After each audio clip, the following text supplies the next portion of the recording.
unable to control your vehicle. So the call volume for the patrol this morning has not been very high. That's good. Only just a handful of slide-offs and a few minor crashes, no injuries so far. So we appreciate everyone that's been listening and was able to avoid travel so far this morning. We've asked that for the last couple of days to avoid travel till or later in the day to give MoDOT crews time to get our roads clear. So if you've done that this morning, we appreciate that. It's helped us out tremendously. It's helped out the plow trucks tremendously to keep on the roadways. But as the day goes on, just continue to monitor the roadways, monitor your local news stations and weather forecast, and keep an eye for changing conditions. And if you do have to get out, just make sure that you drive at safe speeds, slow enough for the conditions of the roadway you're on. Watch for those changing roadway conditions. Make sure you get them seatbelts on in case you do find yourself sliding off into a ditch. And other vehicles may lose control and slide into you. So have that seatbelt on, keep you safe inside that vehicle. If you do slide off, stay inside your vehicle. Call 911 or star 55, and we will get some officers out there to help you. It may take us a little while to get to you, but we will get there. You're safer to be inside your car than you are standing outside. And we'll pass it over to Bob.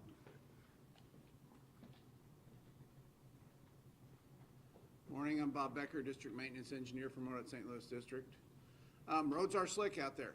Conditions have been changing quickly the last couple hours. Overnight, we had crews out all night. I mean, we were keeping an eye on things. Fortunately, this transition from rain to snow held out a little longer than we expected, so that was good. There's not as much accumulation initially, but the last few hours, this snow's come down hard and heavy. So there's a lot of snow on those roads, and conditions are changing quickly. As was said, we have more snow in the southern part of the area, Franklin Jefferson County, than we do St. Louis County and St. Charles County. But those roads are still slick out there right now because conditions are changing. It's coming down faster than we can plow it off. We've got those trucks out. We're still continuing to work. And from what we understand, next couple hours that snow should taper off and we should make a lot of improvement. As we say, we're focusing on our major routes first. That's where we focus on, then we get down those lower volume routes.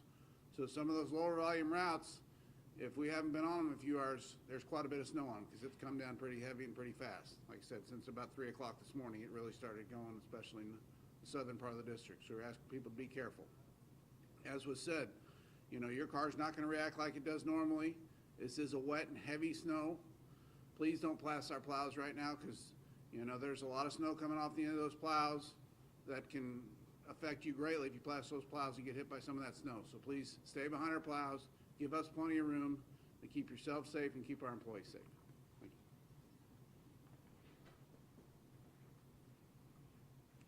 you. All right, just to wrap up, if you can avoid travel this morning and delay, that would be advised. If you must get out, please give yourselves time to get to your destination and slow down. Drive for the changing roadway conditions.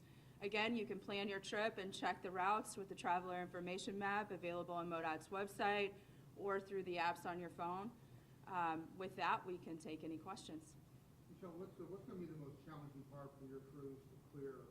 Is it the heaviness of the snow? Is it very routine? What are the challenges that you're facing doing it, or is it just people power, not having enough folks to get everywhere? What's the issues you're dealing with? You want to take that with the crews? Yeah. What's the most challenging part of the storm for you, Bob? I think it's just the amount of snow and how heavy that snow is. Because when you're pushing this kind of heavy snow, it's hard on the equipment. So there's a lot of it. It should come off fairly quickly and fairly easily once we get around to it. But it'll be a hard push, and there's those areas where, it's just a blanket of snow and people are running this all the time. There's an island there, but, somebody doesn't know where it is. We hit an island. I'm worried about equipment right now as those conditions as we go along through this. How about pre-treating? Were you guys able to pre-treat at all because of the rain? You weren't? No, we made that decision early. We were not going to. Those road temperatures were up and we were expecting this rain, so we didn't want to waste that money and effort to do that. Can you tell us a little bit about your staffing this morning? How are you guys able to attack and distribute crews to attack the storm? I mean, we had full crews out. I mean, this was a statewide event. It came across the whole state. We pulled people in from resources from other districts to help us out. And we were fully staffed. We were in good shape with people-wise, and our equipment was ready to go. And like I said, once this snow stops and the conditions are where they're at, it should improve quickly. Well, I'm saying the staffing shortage really wasn't an issue this time around, or are you still dealing with it, or are you kind of caught up in that regard? I mean, because we're looking at everything as a statewide event overall. We are calling people in, but, you know, we have improved some because we've got some of those new employees trained. We've got some, you know, off the street helping us too. They're trained, but still, we got struggles like everybody else. But you have called some people in from other parts of the state? Yes. What's the message to drivers when as people get up, maybe head out for their morning commute or whatever? What would you tell folks at this point? If you can delay your commute this morning, that would be best, because like I said, right now, it's coming down pretty hard and fast, conditions are changing. But if you have to get out, just take it slow. Give yourselves extra time, give yourself plenty of time, because those roads are slick out there this morning. Thank you all for coming.